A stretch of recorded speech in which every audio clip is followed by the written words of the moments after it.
من ذا الذي يقرض الله قرضا حسنا فيضاعفه له أضعافا كثيرة والله يقبض ويبسط وإليه ترجعون.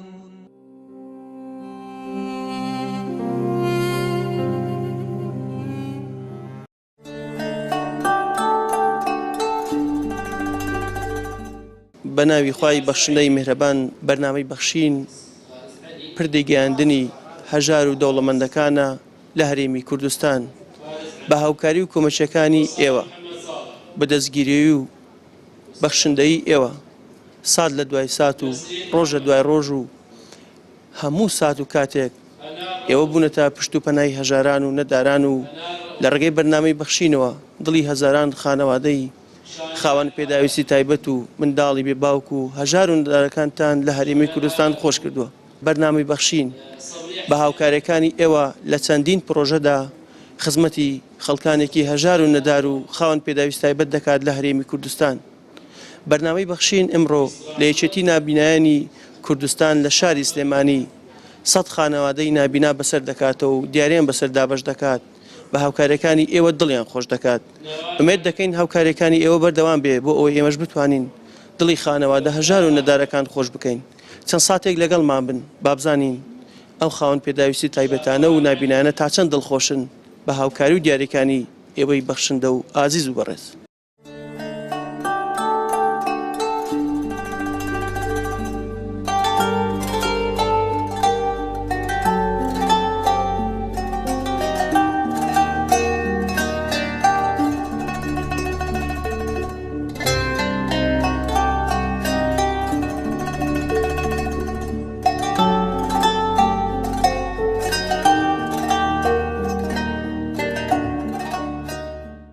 بەناوی خۆی گەورە دەستخۆشی بۆ کەناڵی ئاسمانیم پەیام و بەرنامەی بەخشین بە هیوای کار و پرۆژە و بەرنامەی زیاتر بە هیوای چالاکی بەردەوامی بە خۆشحاڵیەوە کە ئەمڕۆ بەرنامەی بەخشین ئەوە ئاوڕێکی لەم وەزع قەیرانە و ناهەموارەدا ئاوڕێکی جددی و ئاوڕێکی مرۆڤ دۆستانە و ئاوڕێکی هاوخەمی لە یەکێتی نابینایاندایەوە و چینی نابینانی بێبەش نەکرد.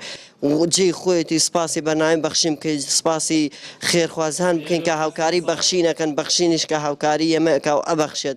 من هیوادارم ئەم حکوومەتە بە زوویی لە بەخشین ئیسە بەخشین چۆن بەپەلە هاوڕیداوە لە مەزع و ڕێکخراوەکانی بێبەش نەکرد و نابینانی بێبەش نەکرد. هیوادارین حکوومەتیش بکەوێتە خۆی و جارێکی تر سیستەمی موچە ڕێخاتەوە، جارێکی تر کەمەندامان بێبەش نەکاتەوە، جارێکی تر پێداچوونەوە بە سیستەمەکە بکاتەوە کەمەندامان بکات بە مافێکی شەرعی خۆیان لە وڵاتە بتوانن داهێنان بکەن، بتوانن ئیش بکەن، بتوانن ئەوەی بە پێگە و گرنگی خۆی هەیەی ڕۆڵی هەبێت و موچەی خاوەن پێداویستی تایبەت خاص بێ و تایبەت بێت، نەک ئەوەی دەستی و دەستی یاری پێ بکرێ. زۆر سپاس بەخێر بێن، زۆر عەزەتان کێشا، خۆی گەورە بکاتە ئەجری قیامەتان ئینشاءالله هەموو لایەک بۆ هەموو لایەک وە سپاسی هەموو خێرخوازانەکەین، هەموو خێرخوازان دڵنیابن کە ڕەنجەکەتان بە فیڕۆ نەچوو ئەوە لە زوومی بەخشینەوە ئەبینن کە دراوە بەکێ. زۆر بەخێر بێن، عەزەتان کێشا، سپاسی ئامادەمتانەکەن.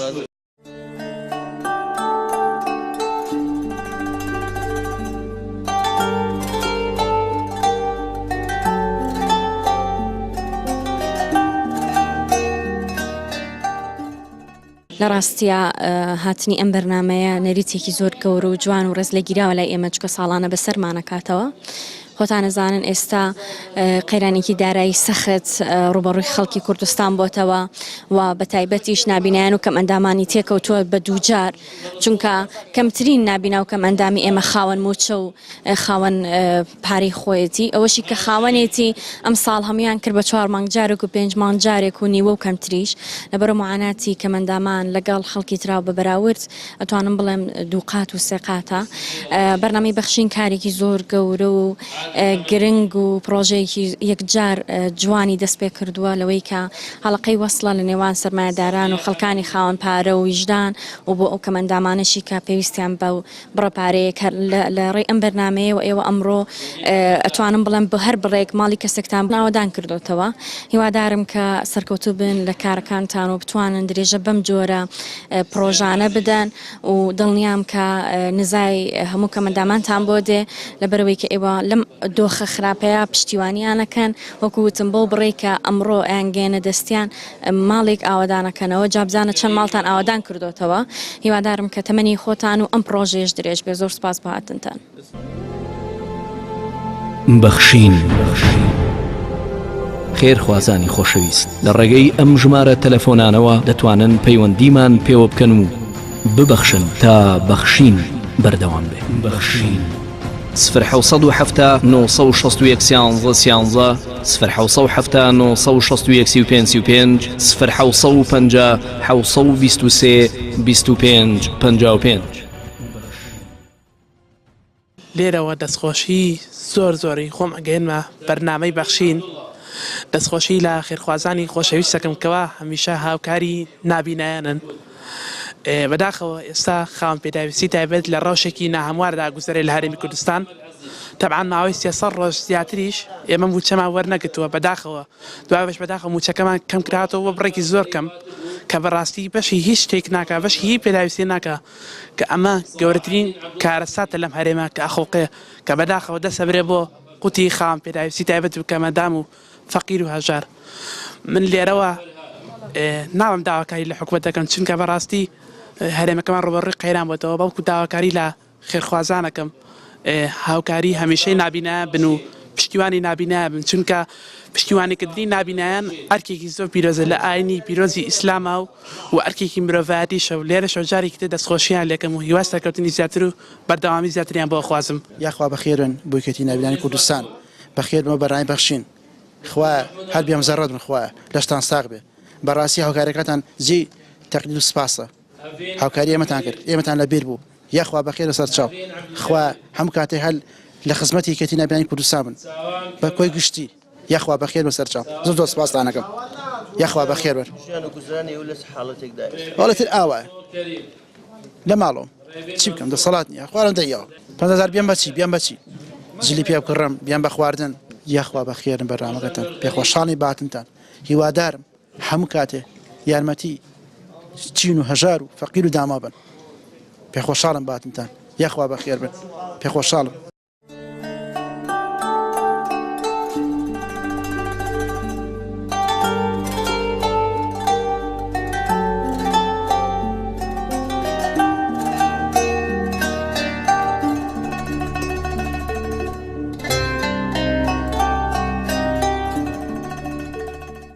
خۆشحاڵە بین بە هاتنی ئێوە، بە هاتنی کەناڵەکەتان، بە هاتنی بەرنامەی بەخشین کە لەم ڕۆدا من ئەتوانم لێرەوە و پەیامە بە حکوومەت بگێنم، بە وەزارەتی کار بگێنم، پێیان بڵێم کەسانی خێرخواز ماون کە ئێوە موچەی ئێمە کەمکەنەوە ئەوان شوێنتان بگرنەوە. نابینایان و خاوەن پێداویستی تایبەتەکان بێبەش نەکەن. نابینایان و کەمەندامان خۆیان ژیانیان سەختە، بەڵام قەیرانەکە دووهێندە ژیانی سەخت کردوون. حکوومەت لە باتی ئاوەڕیان لێباتەوە ئەوەندەی تر ئەویش دووهێندە قەیرانەکەی بۆ قورس کردوون. بەڵام خۆشحاڵانە جێگەی دەستخۆشیە، جێگەی نرخاندنە کە کەناڵی پەیام و بەرنامەی بەخشین هاتووە ئەمڕۆ هاوکاری 100 کەس لە ڕێکخراوی یەکێتی نابینایانەکات لایەن لێکاتەوە لەم ڕەمەزانەدا بێبەشیان ناکە، بێبەشیان ناکە لە خێر و خێراتەکانی بە هیوای سەرکەوتوو بن، بە هیوای نمونەیان زیاد بێ، بە هیوای حکوومەتی هەرێم وەزارەتی کار چاویان لێ بکە. دەستان خۆش بێ و بەخێر بێن.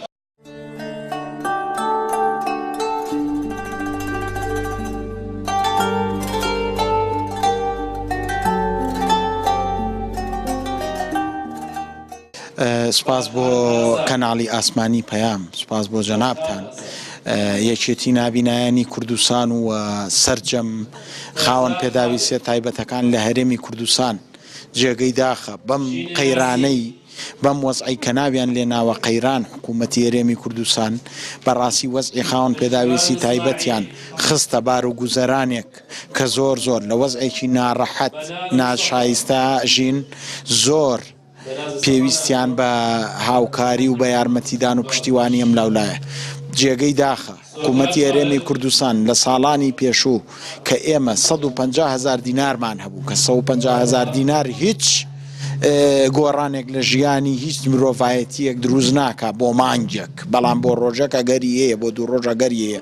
جێگەی داخە لە قەیرانی دارایی هەرێمی کوردستان هات ئەم حکوومەتە بەبێ ئەوەی لە بکۆڵێتەوە لە توێژەکانی کۆمەلگا دەستی خستە قوتی خاوەن پێداویستی تایبەت بێوەژن و پەککەوتەکان موچەی ئەمانیشی بڕیوە موچەی ئەمانیشی کەم کردەوە. جێگەی داخە موچەی خاوەن پێداویستی تایبەتی ئێستا گەیاندووە بە 89,500 بە 59,500 کە ئەمە جێگەی پێکەنینە بۆ 89,500 بۆ 90 نەبوو، بۆ 59,500 بۆ 60 نەبوو. جێگەی داخە ئێمە بۆیە ڕێمان کردوتە ئەو شوێنە خێرخواز و پشتیوان و پاڵپشتانەی کە خۆیان بە خاوەنی خاوەن پێداویستی تایبەت و مرۆڤایەتی ئەزانن، ئەو کەسانەی کە دایمەن دەستی خێر و زەکاتیان واڵایە بەڕووی ئەم خاوەن پێداویستە تایبەتانە. لەم ڕۆدا من پەیامی یەکێتی نابینایەن و ئەندامەکانی خاوەن پێداویستە تایبەتەکان ئەگەیەنم بەسەرجەم ئەو سەرمایەدارانەشی کە تا ئێستا لایەن لە خاوەن پێداویستی تایبەت و فەقیر و هەژاران نەکردوێتەوە. تکا ئەەکەم ئێستا لە وەزعەکەین وەزعی هەرێمەکەمان حکوومەتەکە وازی یەناوە لە مواتنی وڵاتەکەی. تکا ئەەکەم ئێوە هاوکار بن، پشتیوان بن، یارمەتیدانی ئەم خەڵکانە بگرنە ئەستۆ بۆ ئەوەی چکم لە وەزعێکی ناهەموارین هەر کەسێکتان بیر بکاتەوە 89,500 59,500 هیچ بە هیچ کەسێک ناکە، هیچ بە هیچ کەسێک ناکە، هیچ کەسێک ناتوانێت پێی بژی. لەبەرەوە من لێرەوە داواکەم خێرخوازان، هاوکاران، پشتیوانان، ئەو کەسانەی دەخل و سەرمایەتان لە خەڵکانی تر زیاترە هاوکار بن، پشتیوانمان بن. سیقەشتان بە ڕێکخراوەکان نییە، بیبەخشن بە بەرنامەی بەخشین بابێت لە ڕێو ڕسمێکی وادا پێمانیە بەخشێ. مەمنونی نیچکۆم بەرنامەی بەخشین لای خۆی نایهێڵێ ئەی بەخشێتەوە بە ئێمە. سپاس بۆ ئێوە. بەخشین خەڵکانێک هەن بە خەمی خەڵکی هەژار و نەدار و نەخۆشن. ئەو کەسە هەژار و نەدارانە بەسەرکەنەوە لە دەرگای ماڵەکانیان بدەن، خۆشی بینە ماڵیان، بزەو خەندە بینە سەرێوەکانیان، فرمێشی چاویان بستڕنەوە. پێغەمبەری خوا دەفەرمێت دا و مەڕڵاکم بسەدەقە، نەخۆشیەکانتان تەداوی بکەن بە بەخشین. پێغەمبەر صلی الله علیه و سلم هەر یەکێک کە لێ بقە و مابایە دەستی برایەکی دەکرد دەگوت فەرمووی وەرە یارمەتی بدە. پێغەمبەری خوا صلی الله علیه و سلم بۆمان پێدەفەرمێ ئەو کەسی ماڵی خەڵکی ئاوادان دەکاتەوە دڵی فەقیر و هەژارەکان خۆش دەکات رب العالمین لە قیامەتدا دڵی خۆش دەکات. کەواتە ئێوەش ببەخشن. بزانم پێغەمبەر صلی الله علیه و سلم دەفەرمێ اتقوا النار ولو بشق تمرة. خۆتانی پێ لە ئاگر پارێزن، ئەگەر قەسبێکتەوە بیکە دوو کرد کەرتێکی ببەخشەوە بدە فەقیرێک و هەژارێک کەرتەکەی تر بۆ خۆت و ماڵ و مدارت هەتا خواگر لە ئاگر بتپارێزی. کەواتە بەخشینی یەک لێتە قەسب ئەتوو لە ئاگر دەپارێزی. دەوڵەمەندان قەت مەترسین پارەتان کەم بیتەوە. فەرمی خواگر ئەنفیق منفیق عەلەیک، تۆ ببەخشە ئەمنیش پێت دەبەخشمەوە. ماڵە هەژارەکان ئاوادان بکەنەوە، فرمێسکەکانیان، ئی منداڵە بێ باوکەکان، ئی منداڵە بێ سوکنەکان، ئی دایکە دەرجەرگ سوتاوەکان.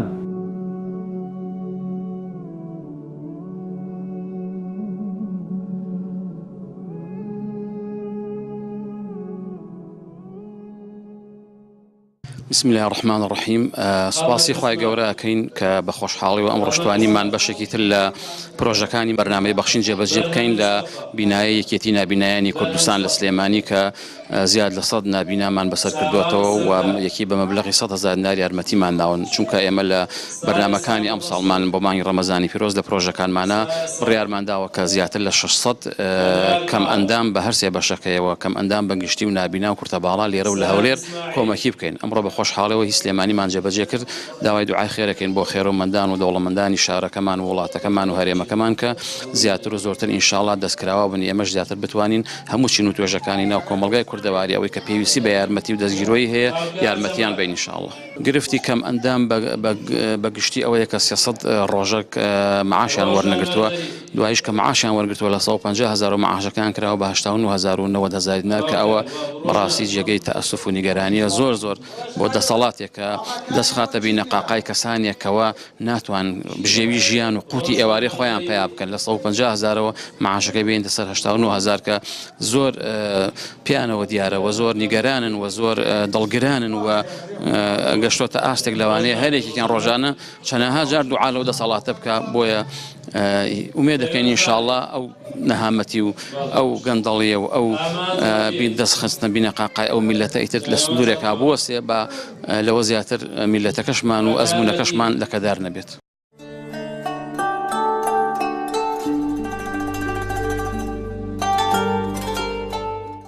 ئەمڕۆ بەرنامەی بەخشین بە هاوکاری و کۆمەچی و دەستگیرۆیەکانی ئێوە توانی لە یەکێتی نابینایان لە شاری سلێمانی 100 خانەوادەی نابینا دڵخۆش بکات بە هاوکارەکانی ئێوە لە کاتێکدا چەندین مانگە خاوەن پێداویستە تایبەتەکان و نابیناکان لە ڕێگای حکوومەتی هەرێمی کوردستانەوە موچەکانیان قەتیسماوە و لێی کورت کراوەتەوە، بەڵام بەخشندەی و هاوکاری و کۆمەشەکانی ئێوە و ئاکات ئێمە ڕۆژە دوای ڕۆژ دڵی ئەوان خۆش بکەین و ئەگەرچی حکوومەتی هەرێمی کوردستان دڵی ئەوانی شکاندووە.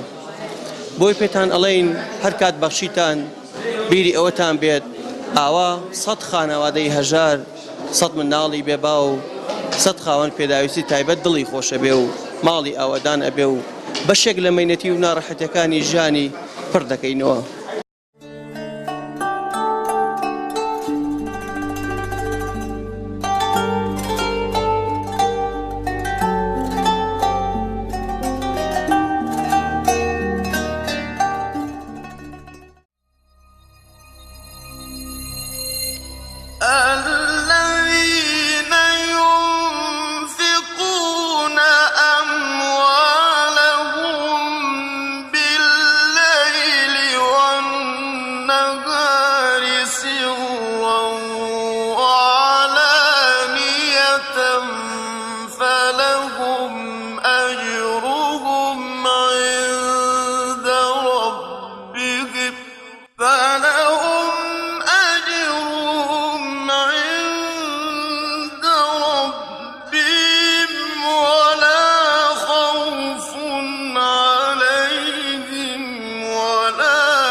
ئەوانەی کە ماڵ و دارایی خۆیانە بەخشن بە شەو و بە ڕۆژ بە پەنهانی و بە ئاشکرا ئەوانە هەر پاداشتیان لای پەروەردگاریانە و هیچ ترسێکیان نییە لە داهاتوودا و ئەوانە خەفەتبار نابن بۆ ڕابردوو. بەرنامەی بەخشین ڕۆژ لە دوای ڕۆژ لە خزمەتی هەژاران و نەداران و کەم ئەندامانی هەرێمی کوردستاندا بووە. هەر جارە و لە شارێک و لە شارۆچکێکی هەرێمی کوردستان توانوێتی بە سەدان خانەوادەی هەژار و نەدار دڵخۆش بکات. بەرنامەی بەخشین بە مەبەستی بەسەرکردنەوەی کەم ئەندامان لە شاری هەولێر ئەمڕۆ ئەوێت 100 خانەوادەی کەم ئەندام دڵخۆش بکات بە دابەشکردنی هاوکاری بەسەریاندا. ئومێد دەکەین بە هاوکاریەکانی ئێوە بتوانین بەشێک لە مەینەتی و ناڕەحەتی و ناخۆشەکانی کەم ئەندامان کەم بکەینەوە و تۆزێک دڵیان خۆش بکەین و بەشی چەند ڕۆژێک بتوانین پێداویستەکانیان بۆ جێبەجێ بکەین. چەند ساتێک لەگەڵمانە.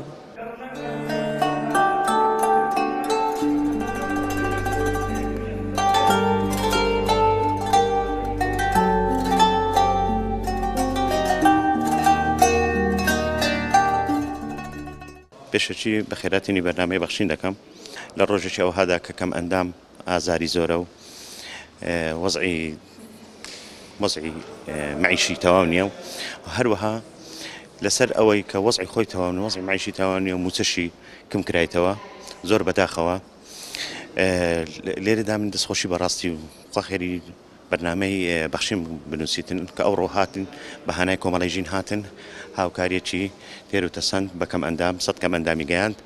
زۆر سوپاسیانەکەین کە لە ڕۆژێکی ئەوها بەهانەمان هاتن و هیوادارین هەروەها بەردەوام بێ بەرنامەی بەخشین بۆ هاوکاریکردنی کەم ئەندامان لە ڕۆژێکی وەچوو خاستن لەو وەزعی قێرانیە و لەو وەزعی بێموچەیی و کەمکردنەوەی میوچە و ئینشاءالله خوا پاداشتی خێرتان بداتەوە و زۆر سوپاسانەکەم.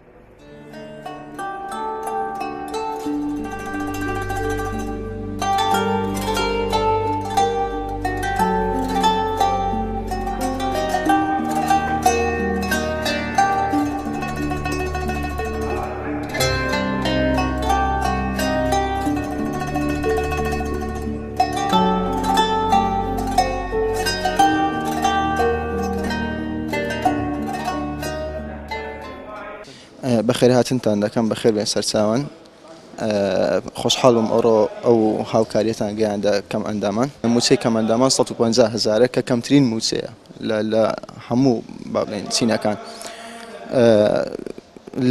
لەو کەمترینەش کە چاکسازی لە موچەکەی مەکرا بووتە 89,500 لەو 150,000 بەڕاستی ئەو با بڵین کەمکردنەوەی موچەیە لە کەماندامان کاریگەریەکی زۆر ینی لەسەر ژیانی کەماندامان دروست کرد چونکە ئەو معاشە خۆی هیچ نەبوو 150,000کە خۆی بەو شێوەیە نەبوو کە پێداویستەکانی ئێمە دابین کە بۆ کەمکردنەوە زیاتر ینی شتەکەی ئالۆز کرد لەبەر ئەوە ئەمن وەکو خۆم وەکو ئەندامی کۆمەڵێژی وەکو کەم ئەندامەکیش زۆر سوپاسی ئێوە دەکەم کە هاوکاریتان بە کەم ئەندامان گەیاند و لێرەوە داواکارم هەموو خێرخوازێک بەو مڵکەی کە هەیتی تۆزێک بتوانانی گۆڕانکاریەک لە ژیانی کەم ئەندامان دروست بکە چونکە بەڕاستی لە ئێستادا کەم ئەندام دەتوانم بڵێم بەش خوراوترین چینی کۆمەڵگان ئەو هاوکاریە کە با بڵێن لە ئێستادا لۆ کەم ئەندامانە بە تایبەتی لەوەی کە ئێستا کە وەکو باسم کرد موچە کەم کرایتەوە لە ئێستادا زۆر پێویست بە بڕای من لە کاتێکی زۆر گونجاو ئەو هاوکاریەت دەستی پێ کرد.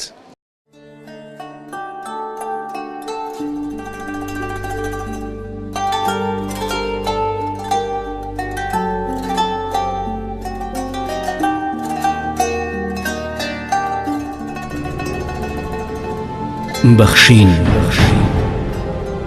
خێرخوازانی خۆشەویست لە ڕێگەی ئەم ژمارە تەلەفۆنانەوە دەتوانن پەیوەندیمان پێوە بکەن و ببەخشن تا بەخشین بەردەوام بێ. بەخشین 0 961 13 0 965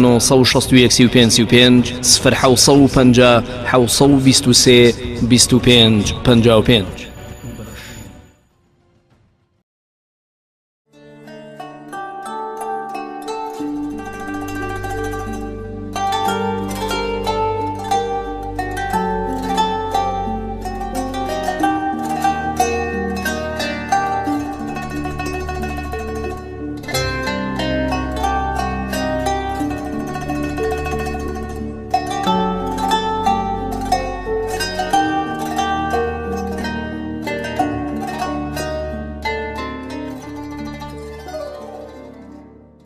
کەمەندامان بەڕاستی مەغدورن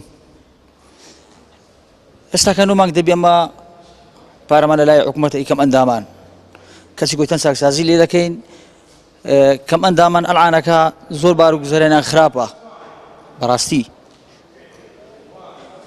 ئێستا کە تۆگە لێک دێەوە یەکەم ئەندامان یعنی ڕۆژێ ناکە 500 دیاریش خۆمان 150,000مان نەبوو مانجێ ئێستا کە 6,000 وەردەگرین دوای 9 مانگ بەسەرەوەتر بەڕاستی ئێتو بە 9 مانگ مانجی 150,000 لێک کرا بە 6,000 دەوەرە بەس بەم بێ و ژان و گوزەرانی دەبێ سەری کەمەندامەیە ئێستاکە سعب عایلەیە ژنی تەراقدایە کاکە ینی بەڕاستی وەزعی لەبەر نەبوونی وەزعی ناخۆشە کەم ئەندام وەڵا هیچی بەسە هات کە زۆر بەچای خۆتان دیتان ئەسڵەن هەجوابیشان نەداینەوە هەر ئیسابیشان لەوە کەم ئەندامی نەکرد کەم ئەندام لێیاندرا چەند جارە کەم ئەندام لێیاندرا یعنی وەزعی ناخۆش و زۆر شتەکە باش نەبوو هیچ شتێک نەکرای کەم ئەندام مەغدورە خوا خێر ئەو خێرخوازانە بنووسی کە دەستی یارمەتی لۆ کەم ئەندامان درێژ دەکاتن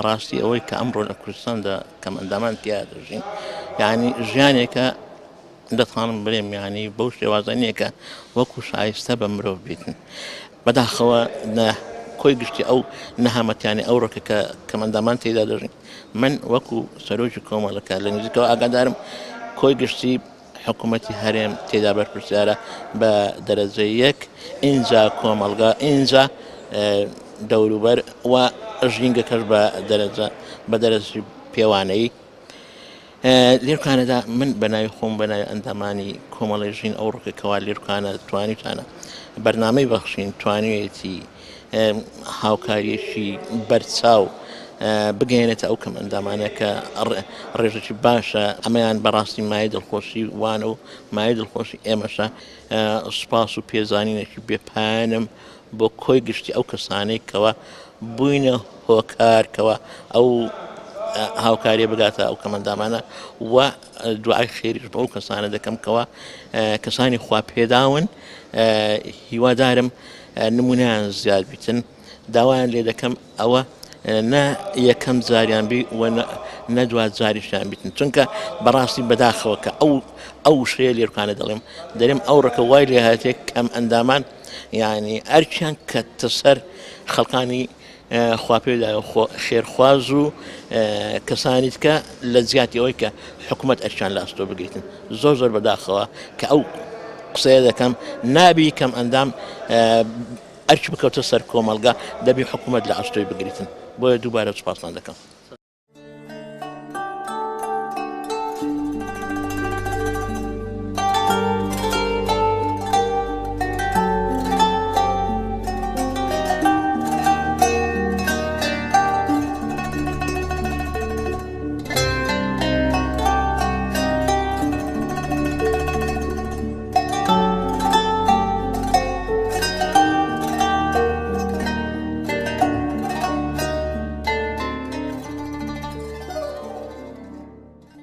بەرنامەی بەخشین لە چەند پرۆژێکدا توانی لە خزمەتی هەژاران و نەداران و منداڵانی بێباوک و خاوەن پێداویستە تایبەتەکان دابێت ڕۆژ لە دوای ڕۆژ و سات لە دوای سات بەهۆی ئەم قەیرانەوە ئێوە توانیتان دڵی هەژاران و نەداران خۆش بکەن لە ڕێگەی بەرنامەی بەخشینەوە بەرنامەی بەخشینیش هەر جارە و لە شارێک و لە شارۆچکەیەک توانی خانەوادە هەژار و نەدار و منداڵە بێباوک و کەم ئەندامەکان بەسەر بکاتەوە یەکێکیش لە پرۆژەکانی بەرنامەی بەخشین بریتی بوو لە هاوکاریکردنی خاوەن پێداویستە تایبەتەکان کە زیاد لە 600 خاوەن پێداویستی تایبەت لە بەرنامەی بەخشین سودمەند بوو ئێمڕۆژ بەهۆی جێبەجێکردنی یەکێک لەو پرۆژانەی بەرنامەی بەخشین لە شاری هەولێر توانیمان لە ڕێگەی هاوکاریەکانی ئێوە 100 خانەوادەی کەم ئەندام دڵخۆش بکەین و دیاریان بەسەر دابش بکەین ئەوە ئێوەن ئەتوانن مەوای هەژاران و نەدارانی هەرێمی کوردستان بن ئەو ئێوەن ئەتوانن لە بری حکومەت